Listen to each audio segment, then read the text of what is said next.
Hey, how's it going, everyone? Welcome back to Emnix Plays Path of Exile. Crucible League, I guess, but really we're not interacting with the Crucible mechanic. We are basically doing, I think I called the title of last episode, or the series, like the ELI5 edition, Explain It Like I'm 5. And essentially we're going through this as if, we're describing this game to someone who's completely new to Path of Exile. So, super long-winded. It took us an hour to get to this point, which for most people they take like 5 minutes. So I hope you understand that this isn't necessarily the pace of this game, although I could see as a new player, looking at all these items and looking at just trying to kill everything that you see. Potentially, you could take an hour to get to this point. So don't feel intimidated. I feel like Path of Exile, while it is a game with a lot of content, it can be learned piecemeal. So you don't need to go in and be like, okay, I have to learn everything there is to Path of Exile before I can even start. I don't think that's necessarily true. I think if you just work on it a little bit at a time, every act learns something new. Maybe if there are, important add-ons to the game, don't add them all at once. You don't need to unless, you just want to get right into it. But I would say just start playing the game. And as you start playing more, you start to realize, okay, I might need this. I might need certain things for me to be successful or to have a better quality of life. In which case, yeah, like go download, those add-ons or whatever it is that you need, right? So last time we mentioned a lot about gem links, how important it is. On our left click, let's change that to move only, like certain quality of life things that really help your build and help your character better. A couple things I haven't mentioned yet that I probably should mention. One being, take your main attack and you have the option of pressing, well, I don't have stand still, but it's shift, right? If you were to shift and press your skill, you would use your skill in place. But it's kind of annoying to click. So what you can do is you can click your skill, and you can do this for all your skills, and you can set it to attack without moving. If you're on controller, this thing doesn't really exist, I don't think. But the idea is now, if something is further down the screen and your skill only has a range of, let's call it this far, some skills will force you to run to that position before you can cast it. In this case, if your skill can't reach, you'll cast it from this position right here. Now with Freezing Pulse, it doesn't matter too much, because if you actually look at the description for Freezing Pulse, it says that the projectile fades quickly and it reduces damage and freezing chance until it dissipates. So it does less damage and has less chance to freeze the further away the enemy is. So you actually want to be really close to enemies when you use your Freezing Pulse. But yeah, make sure that you take your skill and set it to always attack without moving. I think most skills benefit from this. Some, maybe there isn't a reason to do it. But most skills you want to do that. Same thing for like a lot of movement skills. If you set it to attack without moving, with the exception of dash. Dash, when you set that, you move backwards. But there are some skills where like if you don't set it, you like move forward before you actually use the skill, which is kind of annoying. Okay, so one of the first mechanics that we're going to notice here, this is the essence mechanic. And this used to be one of the challenge leagues way back when. And essentially essences are, it's a form of crafting material. So what you do is you crack open this essence, they're trapped in ice. You kill this guy, once you kill it, he drops this whispering essence of hatred. So let's do that first. So you click it 3 times. I don't know why they asked you to click it 3 times. It is what it is, I guess. I always thought it was a weird change. But you click the thing 3 times, the ice slowly starts to shatter. I clicked it super fast, so you couldn't really see it. And then it drops this thing called an essence of hatred. And essentially what an essence of hatred does is it takes a normal item, which is a white item, turns it yellow, and then gives it a guaranteed stat. That's pretty much it. So in this case, you can see that, for a bow, it adds 2 flat cold damage. For a weapon, it adds flat cold damage. For other weapons, for armor, it adds cold resistance. For belt, cold resistance. And jewelry, percent cold damage. So in my case, that jewelry stat looks pretty good. For essences, don't be afraid to use it. you can see it says properties are restricted to level 35 and below. So if you hoard this thing and never use it, by the time you're like in the late game, you know, I know a lot of players are like, there's so many currencies. I'm so worried about using certain things that will make, you know, that certain currencies could be super rare and I wouldn't know it, and I'll use it and I'm going to regret it forever. Essences, I don't really think are one of those. Especially while you're leveling, if you find the essence that's good, just use it. So we're going to use it on our amulet because it gave % cold damage. So this rolled 7% cold damage plus 4 life. All the other things, not really relevant. 19% mana regen is okay. But again, you know, when we talk about how do I know whether a piece of gear is good, the damage is fine, right? Just because before there was nothing. 4 life is pretty good. Obviously you could have more, like, you know, this ring has 22 to life, right? This chest has well, this has nothing. This helmet has 13 to life, so 4 life is pretty low. And then 19% mana regen is good if you basically have regeneration issues. So after I picked up the life and mana over here, I'm gonna go back and pick up some more damage, and I think I'm actually gonna pick up these 2 nodes as well. It's gonna give me some strength and dexterity, and early on for witches there aren't really any spaces for strength and dexterity, and you need this basically just so that you can equip higher level items that require strength and dex. There's no other good places to use it. Plus you can ignore stuns when casting, so say you're in mid cast animation and you get hit by something, there's a % chance for you to not get stunned while doing that, which would stop your cast. Super annoying.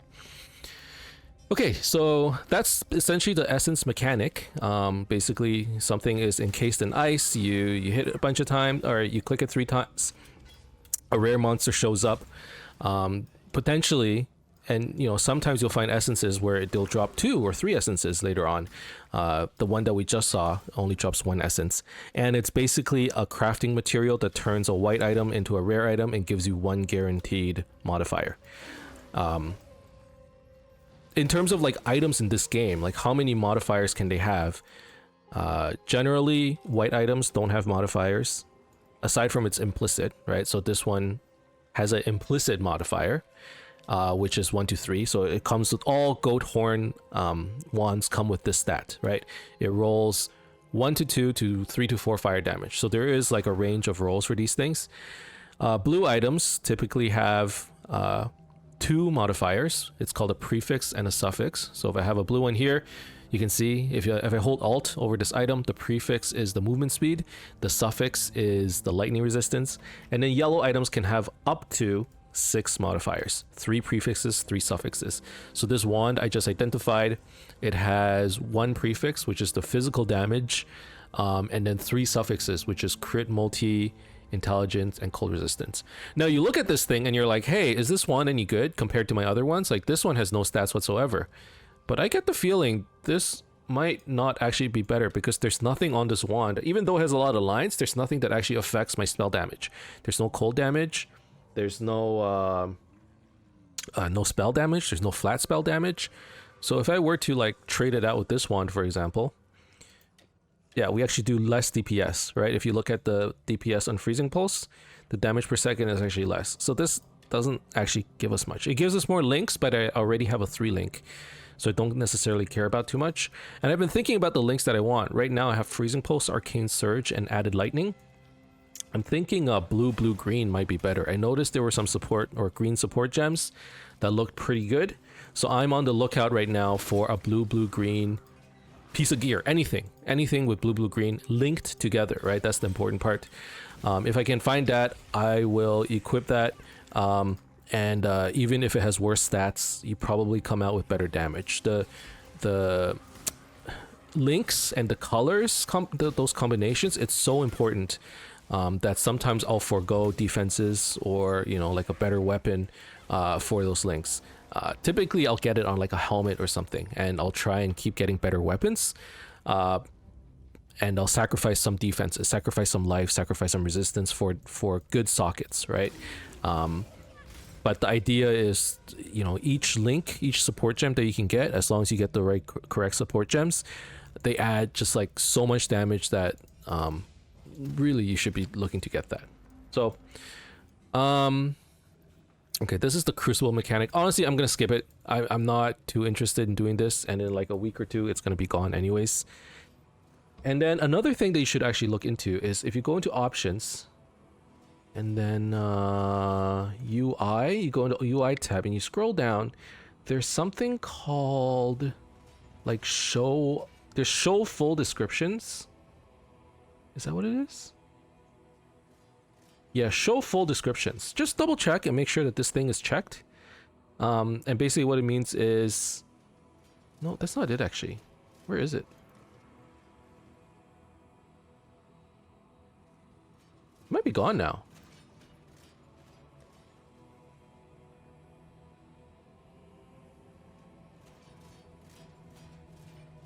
When highlighting an item on the ground, its full description will be shown rather than just its name. I mean, it's still pretty good. Maybe just click this anyways, but there used to be like something... Okay, don't worry about it then. Don't worry about it. So what does this mean? Versus if I don't have show full description. Oh, I see nothing? Okay, yeah, so maybe keep this checked. So you can actually see what's, you know, what's being dropped.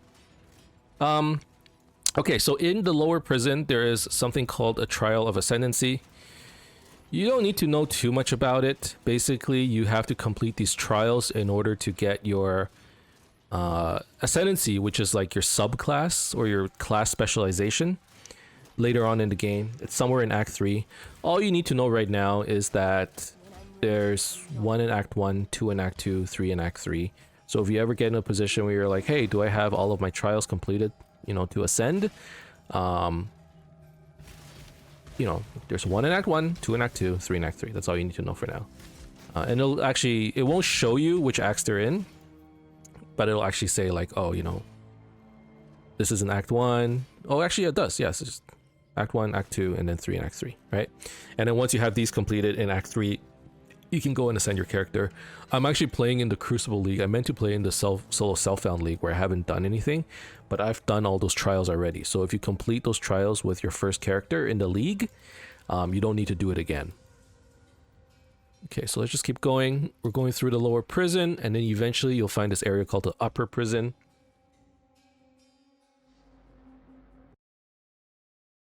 Okay, now we are in the upper prison. I'm actually looking at my weapons and I'm realizing that they're still white. And here's a good example of like, hey, how much currency can I spend in the game before like I have to be scared? I think if you have any currency that turns white items into magic items, you can use that. I think the essences are the exception, right? Essences you can freely use. But if you have items that change white into blue, like transmutes, alterations, augmentations, these three, I mean, you can't freely use it, but if you don't have any good items, like if all I have is white items, it doesn't hurt to turn these into blue items. So this one, it didn't give anything. It gave essentially life per enemy killed. And this one, attack speed. You could get a prefix still. 1, 2, 3 fire damage to spell. So that's pretty good actually. That turns our damage. It went up quite a bit, I think. Yeah. Yeah, damage went up by like 20 to 30 DPS. That does make a difference. Okay, well, let's just keep going. So with this, it does feel like we have more damage, right? Like the freezing pulse feels pretty strong. And obviously we're kind of over leveled with a lot of gear.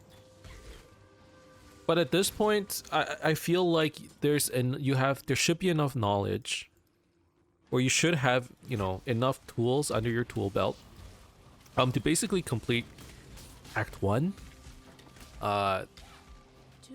Maybe even further. You know, as long as you follow like these general guidelines, right? Get life, get resistance, get links, and link your one main skill properly with damage supports. You're like set. You're actually set for a really long time, right? So Path of Exile, it's intimidating. It's intimidating for a first-time player because if you didn't know those things, it's kind of annoying because you're going here like just picking up all kinds of items. You don't know what to identify. You don't know what's good. You don't know what's, you know, like you're just like looking at this like, okay, is this a good item? Is this a good item? Should I equip this one? Should I equip this one? But once you know, it's like, okay, I'm playing a spell. I just need to look at spell damage.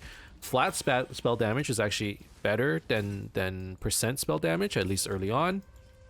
And then, you know, even if, you know, if I wasn't sure which one did more damage, I just, you know, you just hop between these two and you go, oh, which one has more damage? What's more DPS?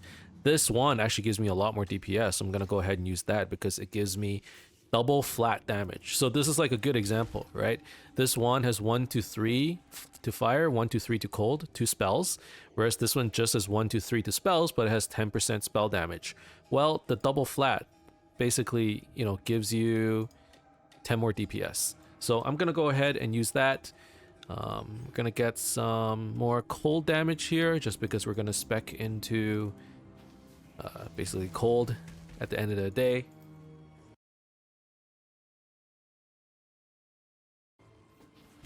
And then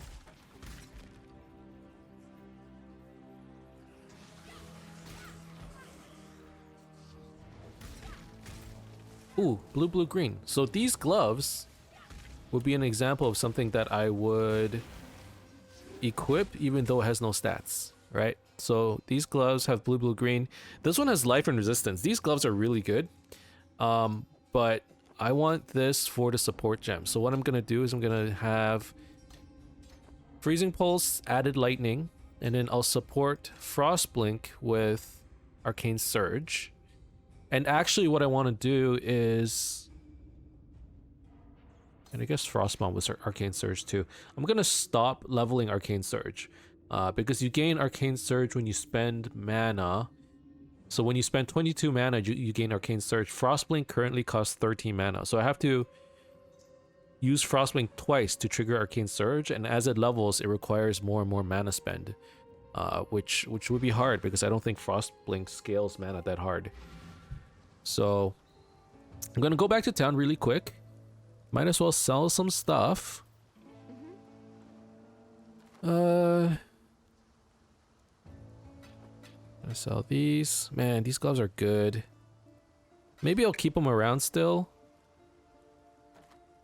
And I typically like to identify yellows because they sell into alteration orbs, which are these things. And those orbs are always good, pretty much. So I like to identify that, and then I'm gonna get rid of these. I'll keep these gloves, I think, just in case I find something else that's blue, green, and then I don't have to worry about, you know, maybe I find it on like a helmet or something, and I can use that instead. So for my green gem, I'm gonna add added cold damage support. So I'm gonna buy that, and I think I had mentioned it. Maybe did I mention it before? But you can buy support and skill gems from the vendor in each act. So in Act 1, you can talk to Nessa, and in the second tab, she has a bunch of support gems and active skill gems. These are all things that you've unlocked from your quest. So as you do more quests, you're going to see more and more skill gems show up. So yeah, I'm going to buy 2 support gems, or I have one already, added lightning. I'm going to buy added cold. And now my damage has gone up significantly, right? So prior to this, we had arcane surge in here. And I think it was like 200 and... how much was it?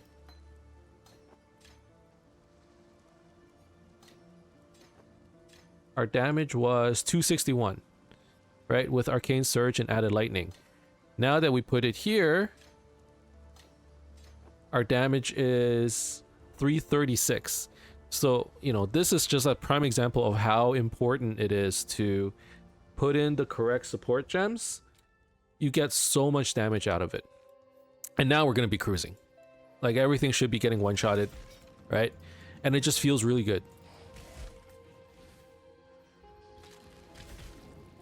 So the reason why, you know, a lot of racers, and I can't say this with authority, but my opinion, I guess, of it is like the reason why you're able to speed through so much of the game without needing to pick up like a crazy amount of gear and farm for a lot of gear. Mostly it's because of this active gem and support gem system. It's just so OP, right? As long as you find the necessary links and you have the correct support gems, that in itself will give you a lot of damage. Our weapons are pretty garbage, right? Like this one's a blue weapon that only has damage on the implicit. This one is a blue weapon that has some damage, but that's about it. And all my other pieces of gear is all defense. There's nothing else in here that gives me damage. Nothing gives me more spell damage. So that's the only damage I have on my gear. And all the rest of the damage is coming from the level of my skill gems, as well as the way I supported my skill gem. And my passive tree, obviously, right? My passive tree is basically all damage with the exception of some life and mana over here and some more mana over here. So that's pretty much it. And damage is feeling really good right now. So we're going to go into the upper prison, into the warden's chambers. And this is where we fight Brutus. Basically, he's like the Path of Exile version of the Butcher. Or if you play Dota, like Pudge, I guess. I feel like every RPG has this guy. Everyone has their version of the Butcher. In this game, it's called Brutus. Okay, so we're just gonna kite around him. The Brutus actually does a lot of physical damage, so you want to be careful. Like, look, that's a lot of damage. So you do want to be careful. You want to kite him around. But assuming you have a good amount of damage on your character, you should be just fine. So we got this light brigadine. No, I want blue, green, not blue, green. Okay. So these gloves I won't even bother identifying then. All right, let's move on. Prisoner's Gate. How far are we? We're like 20 minutes in. Okay. So we're doing a lot better than last time, right? There's less to explain. Once you get through that initial, like, Act 1 hump of how everything works, after that, you just play your way through the game. And at this point, it's like, at the end of the last episode, I was thinking to myself, I'm like, man, I wanted to, like, just banter a little bit, talk about what's going on, you know, with Path of Exile 2 and Diablo 4, and, you know, I have a baby and she's almost 1, she's going to daycare. I couldn't talk about any of that because we were just sort of explaining, like, oh, there are so many mechanics to explain at the beginning of the game, right? But now it's like, it's a little bit, you know, there's some downtime where we can talk about other stuff. Still a lot to learn, you know. At this point, it's like, do you know everything? No. Do I know everything about this game? No, like, not even close. But at this point, you don't need to know more than that. I think next episode, maybe we can go through, like, loot filters, because at some point you do want to install a loot filter onto your account. But right now, you can do it. I do have a loot filter applied. It's Never Sinks filter. You get it off of a website called Filter Blade, and you just download the semi-strict one. If you don't know how to do it, I'll go through that next episode, and we'll just kind of talk about loot filters then. But for now, let's just get through the game, right? And, like, that's the thing. Like, I go on to Reddit and I see some people talk about, like, hey, you know, I want to start Path of Exile, but it's so intimidating, and I spend most of my time reading resources rather than playing the game. I'm, like, still in Act 2, and I'm just trying to figure out, like, all the League mechanics before I get going. I just want to be ready. And it's like, you don't need to get that deep. The game slowly introduces these mechanics to you over time. You know, you'll see some new mechanics in Act 2 and a couple more in Act 3. They don't explain it too well, so, like, when you do get to that point, you do have to go, like, okay, what the heck is this mechanic? But you don't need to learn it all in one go. And similarly, you know, some people, you know, in terms of, like, how you should play Path of Exile, you know, the community is basically divided into two camps, right? One being, hey, you know, welcome to Path of Exile. If you want to have a good time, follow a guide. You know, just follow any build guide. There are lots of good creators, and I agree, there's many great content creators.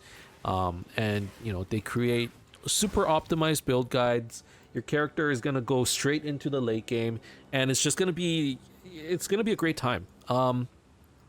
and just follow the guide, and you're gonna do just fine, which is true. But I know there are some players who are like, but I want to figure things out for myself. That's not why I play games. I don't want to play a game and I just have to follow a walkthrough all day. And I understand the sentiment. The first thing I will say is there's no shame in following a build guide, especially in a game like this where even if you follow a build guide, you're not gonna lose out on the sense of discovery because there's just so much to do in this game. So if you're somebody who's like, I don't have the time to read every stat, I don't really have like any I don't have anything in mind in terms of what I want to build. I just want to build a good character. I just want to go online, find a cool guide, follow it, and just play the game. Okay, I only have like 2 hours to play a day. I don't want to spend it like going, do I want 25 cold damage or do I want 50% crit strike damage? And then you spend like 3 hours planning it, and you're like, oh wow, let me just play for 5 minutes, and it's already 12 a.m. and you fall asleep immediately. I speak from experience, okay? Once you hit like the late, once you get past 30, I don't know what it is, but that age, man, like 11, 12 p.m., you just fall asleep playing these games. And but yeah, so like if you're like that, go ahead, follow a build guide. It's fine, totally fine. The other camp, so like I said, Path of Exile community split into 2 camps. The other camp is like, hey, you don't need to follow a build guide as long as you follow like, general guidelines. And those guidelines are just things that I've been reiterating these, last episode and this episode. Get your life, get your resistances, get your defenses up, get links, get proper support gems, get support gems that actually support your spell and gives it damage. Each support gem should be giving you something close to like 20 to 30% damage. And by the time you're on a 4 link, right, like 5 links and 6 links, kind of hard to get, but if you're on a 4 link supporting your one main skill, you're gonna be fine, like for the whole campaign pretty much, right? Get adequate defenses, get proper damage through your support gems, you're gonna be fine. And then you don't need to follow a guide. On your passive tree, just look for things that affect your skill. So if I'm playing a cold build, I'm gonna look for, okay, what are all the cold passives? Okay, I'm gonna pick up all the cold passives over here. I see that there's a giant cold cluster here, so I'm gonna go to the cold cluster over there. In order to get there, I should try and pass through life. So again, life and resistances. So even on here, you're like, all right, I'm gonna pick up this life. Oh, it gives me life and 5% to all resistances. That's actually really good. So you pass through here in order to get to this cold cluster. And you're like, where's the next cold cluster? Well, it's kind of far away, it's over there, and it doesn't really do anything for my build that looks like cold damage over time. So maybe spell damage, right? So like, where are the spell damage clusters? Okay, there's some spell damage while dual wielding. Okay, so maybe I'll pass by over here to get to that spell damage while dual wielding. And then, oh, there's some life and energy shield nodes here. Okay, after I pick up the spell damage, I'll pick up the life and energy shield nodes. Basically, that's all you have to do for your build. Okay, I'm generalizing like crazy once again, but the idea is pick up damage on your tree that affects your skill and then get life nodes along the way. Other, I guess, useful tips for making your build is if you find any aura, like aura reservation, so this thing called mana reservation efficiency of skills, those clusters tend to be pretty decent. And a lot of people run auras in this game, so there aren't that many clusters. So like this influence cluster is pretty good, and then there are other aura clusters as well. Down here, charisma, over here, leadership. So you could pick up a couple of those if you happen to path along there, but otherwise you don't need to worry about it, right? That's pretty much it. That's pretty much it, man. And then you've got yourself a build. Okay, so if you guys are completely new and you're like, you know what, let me follow a build guide, feel free to do so. If you're like, I don't want to follow a build guide, let me just play, or hey, what you're playing looks pretty good, if you want you can follow what I'm doing. I gotta warn you though, like I'm just winging it, so I'm not following a guide right now. I think once I get to the late game, like I'm somewhere in the middle, right? I don't think you should go in cold turkey. but I also don't think you need to use a guide. So what I typically like to do these days is I will get to the late game. So like I'll complete the campaign without a guide. And then once I am in what we call maps, that's what the end game is. Once you're in maps, I typically look and see like, hey, what are other players doing?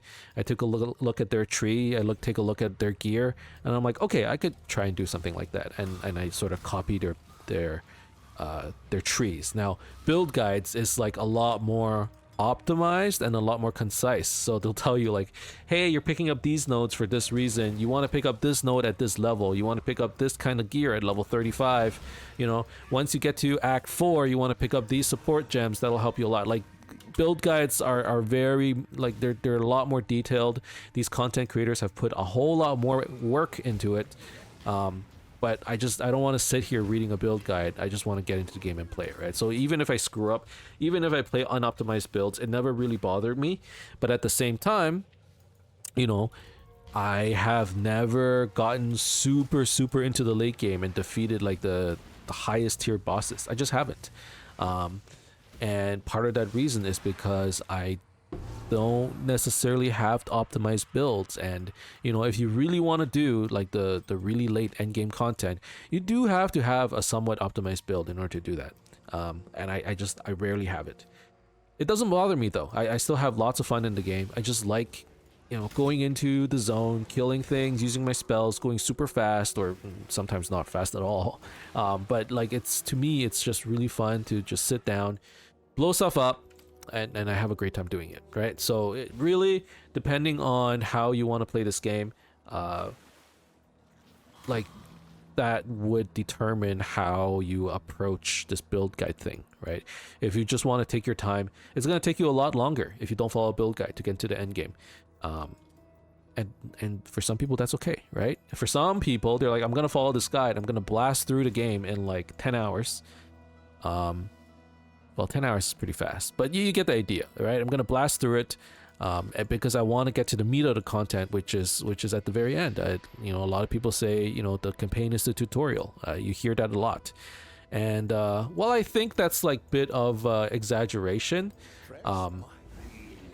It's like kind of true. The campaign isn't necessarily the tutorial, but once you finish the campaign, you have enough skill points to really enable your build, and that's where you want to flesh out the build, right? And there's a lot of content after the campaign, a lot of content. You like, it's gonna make your freaking head spin. So that's part of the reason people say that. I don't think they say that out of like maliciousness or anything like that. Oh, you know, like, oh, well, you finish the campaign, like, whatever, dude, that's just like the tutorial. Like, you haven't seen anything yet.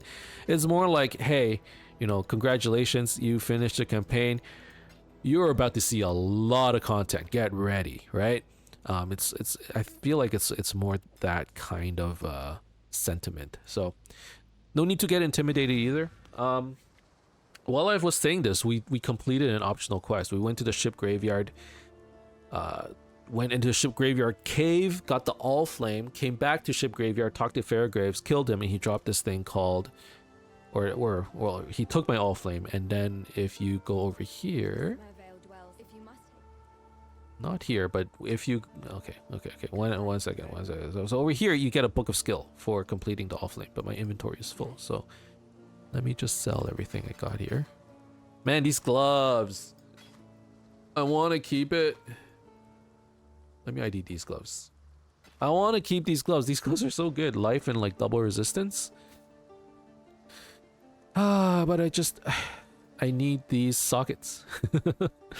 I'm wearing white gloves just because I need this for damage. And you know, I do respect damage a bit more than defenses. Like a lot of people, I think. But these gloves. Okay. So this is where you're gonna get your first. Okay, these were the rewards for Brutus, for killing Brutus, I think. And this is where you're gonna get your first experience for Auras, I think, because I'm gonna pick up Clarity.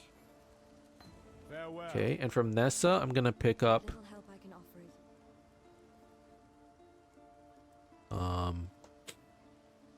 I guess Ice Nova, because I wanted to play Ice Nova. I'll keep going with Freezing Pulse, but I'll level up Ice Nova.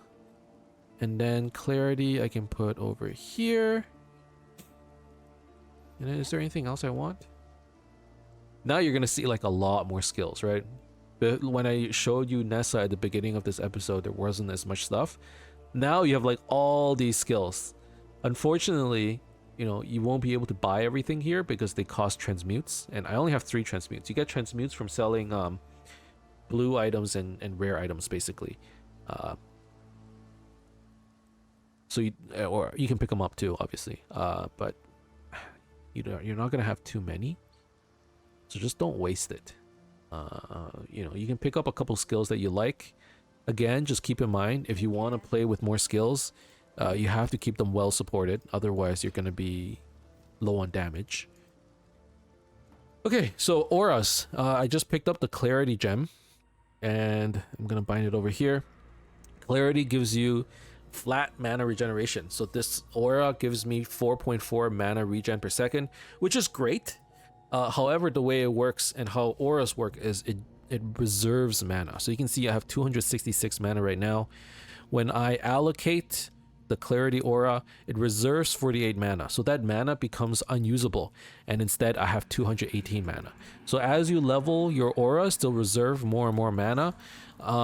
Clarity is one of these aura skills that reserves flat mana, but there's a lot of auras that reserve like percentage mana. So you have a lot of damage auras that a lot of people use that would reserve like 50% of your mana.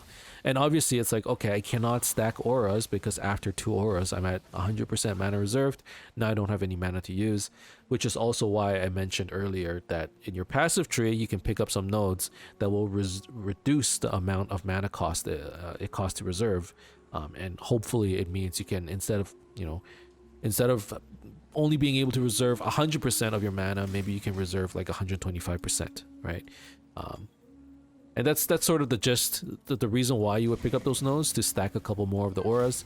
Right now, there's only Clarity, so we don't need to worry about that.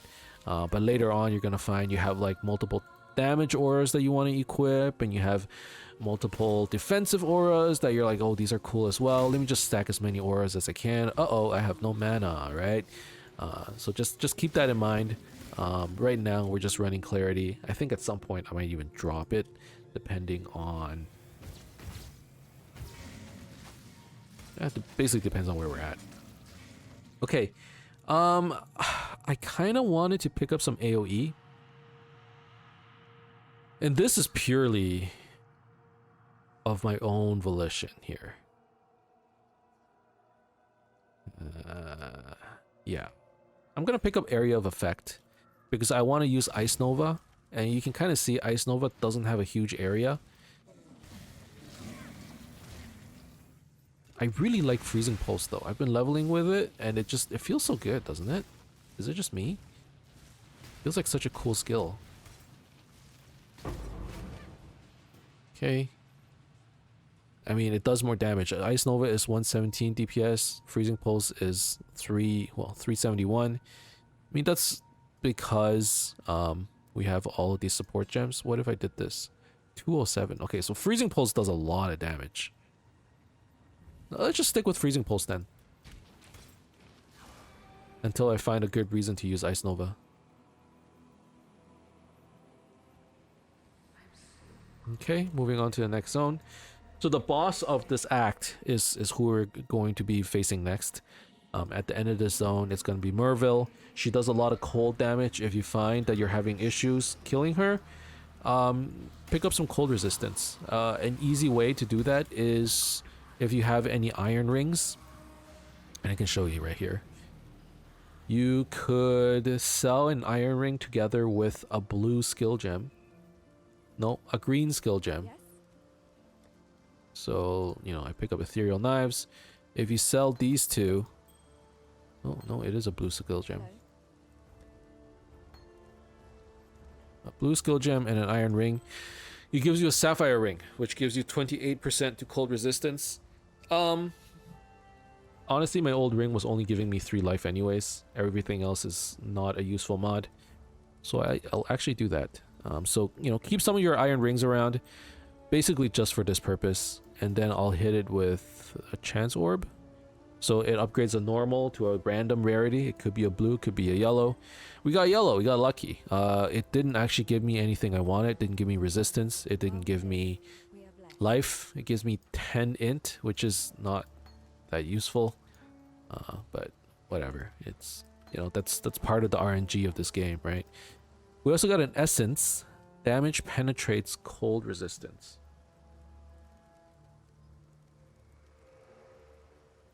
Well, I don't really have any wands to use it on, so I will use it if I find a white wand with good sockets. I suppose I'll use it. Or I can just use it on these gloves. I'll do that. It gave me mana and life gain on kill. Sure. It basically gives me a reason to equip it. And it kind of feels like I might be equipping those gloves for a while.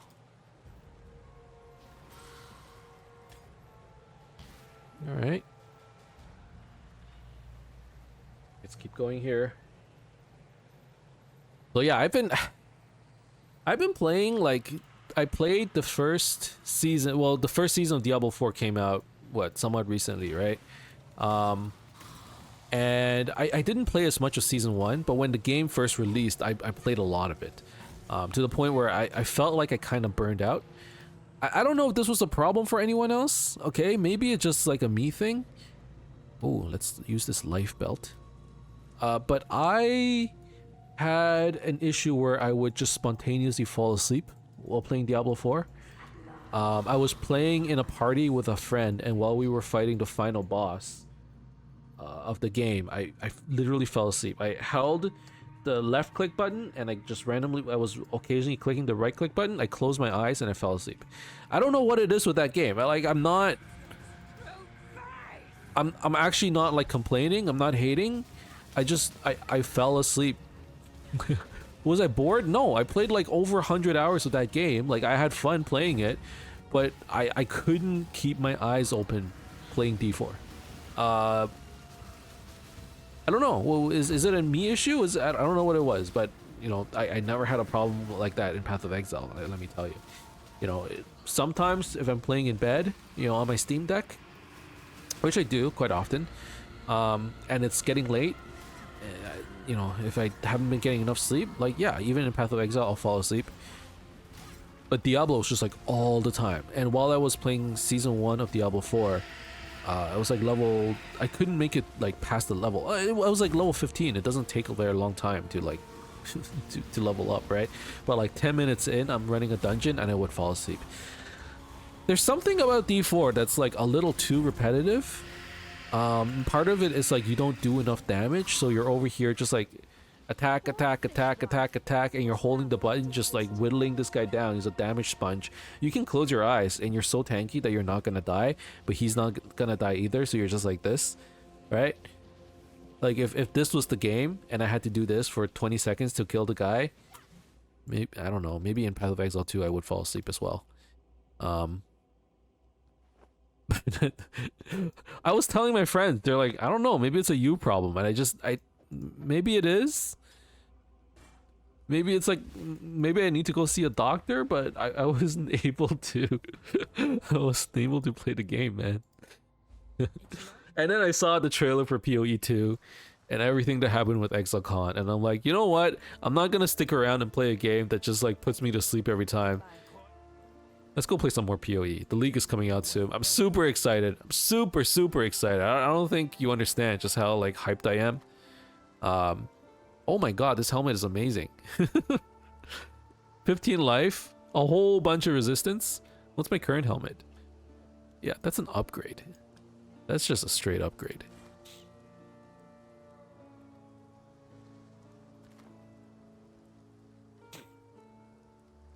This one is alright, but I think I like my other one better. Everything else can just get sold. Man, these gloves.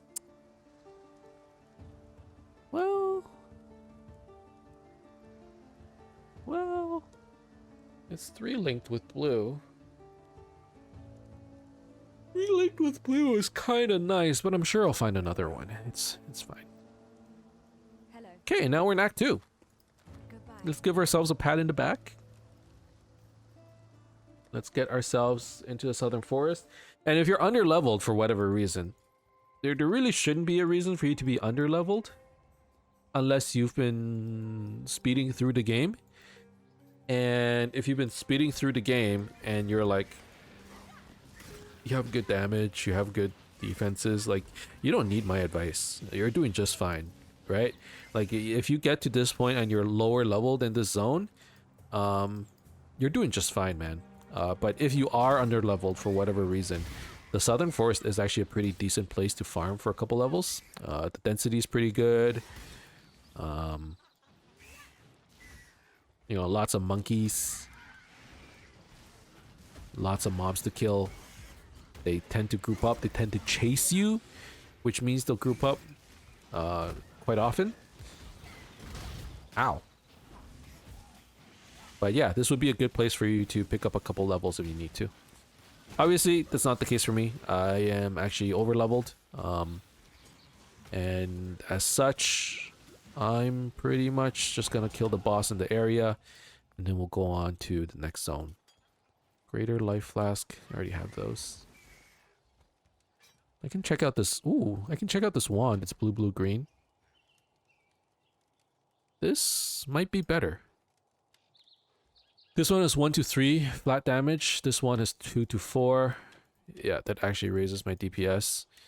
And it's also blue, blue, green, which means I can potentially support my Ice Nova with something cool. Where's my Ice Nova? So Ice Nova, Arcane Surge. Frostbomb can go here. Frostblink can go... Oh jeez, I don't have enough sockets.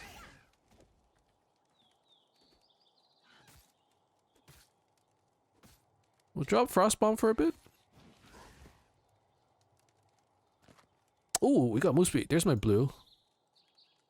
Wow, this thing's good too. We got move speed, life, and resistances. Jeez, our gear is just like looking great. Pick up more area damage, and then I'll go pick up like an added cold damage or something for my Ice Nova. Do I have Transmute Orbs? I do. Okay. Alright, things are looking very, very good. Don't need this anymore. You know what? I'm gonna sell the gloves. I feel like running 2-3 links is fine. But again, Frost, you know, Freezing Pulse and Ice Nova, the two don't actually mix. Because really you want to hyper focus on just one skill. Whereas, you know, we're using Ice Nova and Freezing Pulse. Doesn't really make sense. But who cares? I just want to play the way I want to play, right? And now we are in Act 2, and it's been another hour. So, wait, has it actually been an hour? Like 40. Okay, we can do a little bit more. We can do a little bit more. So let's go test out our Ice Nova. We're gonna go ahead and move to the old fields. There's a lot of quests that we need to do in this area. Some are optional quests. Some are not so optional. The one that in this area is optional, but I'll do it anyway since it gives us... I think, another Quicksilver Flask, which might be useful just to progress a little faster. And honestly, I don't need 2 mana flasks. I really don't. Okay, I need to stop leveling Arcane Surge, but I keep forgetting. I need to stop leveling it.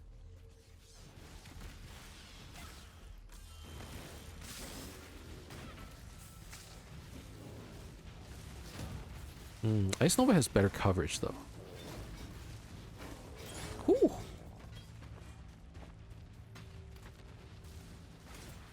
So yeah, definitely next episode we should probably talk about loot filters. Because if I'm already seeing this many items, chances are if you don't have a loot filter, you're going to see even more. Okay, find the Great White Beast. I feel like Freezing Pulse might do better single target. Okay. One thing about Frostbomb is debuffs the enemy, it makes them take more cold damage. But the debuff, like some people think it happens once this bomb explodes, but it's actually the moment it starts pulsing, that's when they start getting debuffed. So just keep that in mind. You don't need to wait for it to explode for them to get debuffed. If you're fighting somebody who has a lot of HP, just drop the frost bomb and then hit them either with your freezing pulse or ice nova. If you're building whatever it is I'm building, right? If you're just following what I'm doing. I'm actually having a great time right now because this build feels, at least while leveling, this feels really smooth while leveling. So I'm having a good time. Okay, so right, let's hand in this quest.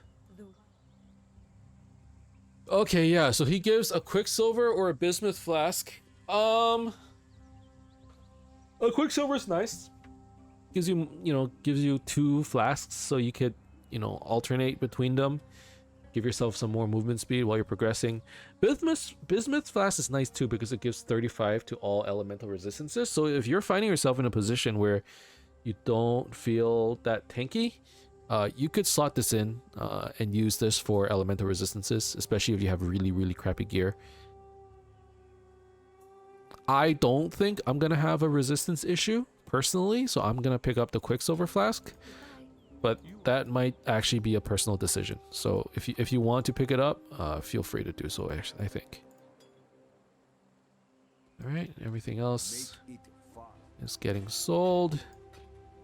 I actually don't have much of a choice because I'm out of wisdom scrolls. I'm gonna sell my whetstones to just get some wisdom scrolls actually.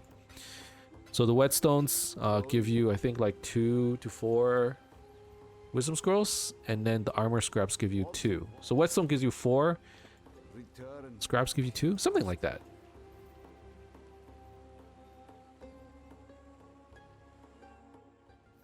And then the whetstones and scraps, you don't really need it right now. So if you want to sell them, you should be fine to do so. Now, if you're playing an attack build, scraps and whetstones are actually pretty good. They increase the quality of your gear. And basically what quality does is it increases the base stats. So if I increase the base stat of my wand, it really doesn't matter. And I'll show you why in a second. So if I were to, I cannot increase the quality of my wand. If I increase the quality of my chest, it did nothing. But basically it would increase the armor and energy shield values. If I increase the quality of my wand and it goes up to 20%, it increases the physical damage of my wand. And that damage is only reflected when I actually like attack with the wand, which I don't do. I don't do attacks, I do spells. So really I only care about spell damage, so quality does not actually matter on your wands and stuff. If you're playing a spell build, quality basically doesn't matter on your weapon.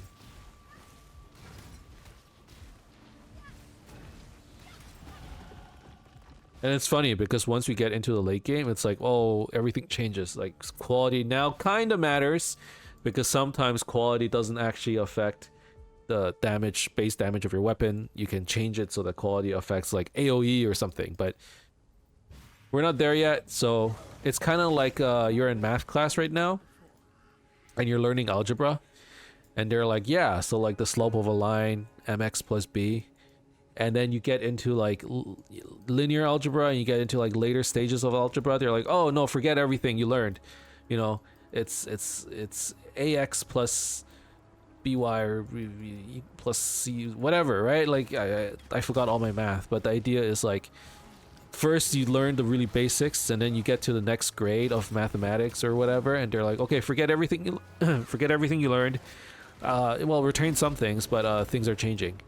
It's like you really didn't need to understand it back then, but now you gotta understand it. So, I'm generalizing a lot. Some things I say, it's only half true, but a lot of it is like, it doesn't apply until, or it becomes half true once you get to like the late game. In your campaign, though, yeah, quality doesn't matter on your caster weapons. 2 shields, pretty garbage. Ice Nova actually feels pretty good to play. This feels good too. I can't decide what I want to use. Freezing Pulse. Which one's doing more damage? Based on the numbers, this one's 281. This is 527. Okay, based off of the numbers, Freezing Pulse should be doing a lot more.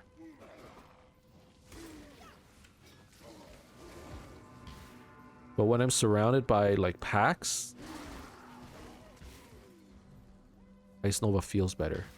And I think part of the reason is because I might be overkilling. So like, Ice Nova has more coverage, and it feels like I'm clearing faster and killing more. But against stuff with like a lot of HP, maybe I want to use Freezing Pulse since it has more damage. Didn't think that would be a problem. You just have too much damage.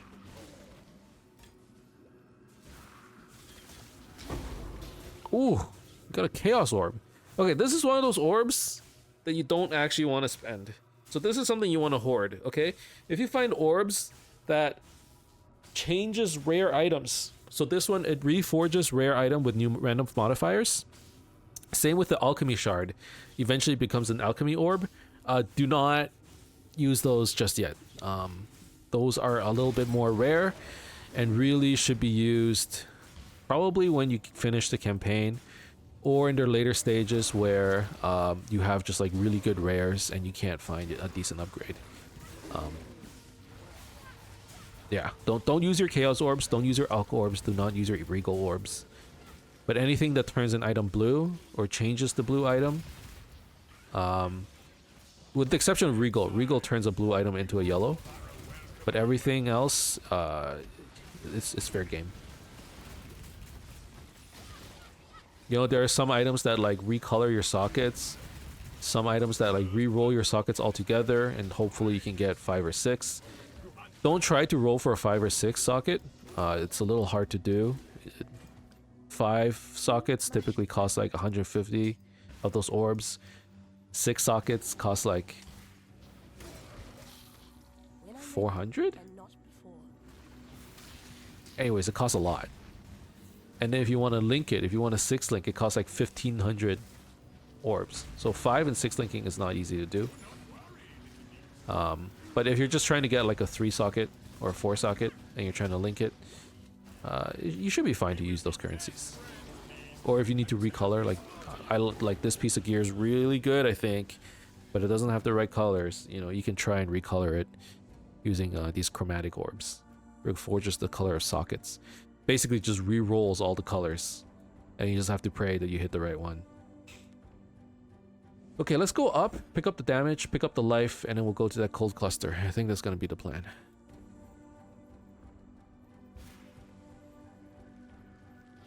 Oh my god, has it been another hour? You know what? Let's just pick up the waypoint real quick. And then we'll do the rest next time. So, I can't believe time's going by so fast, but thank you guys very much for watching.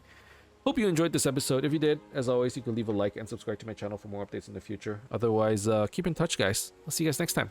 Bye now.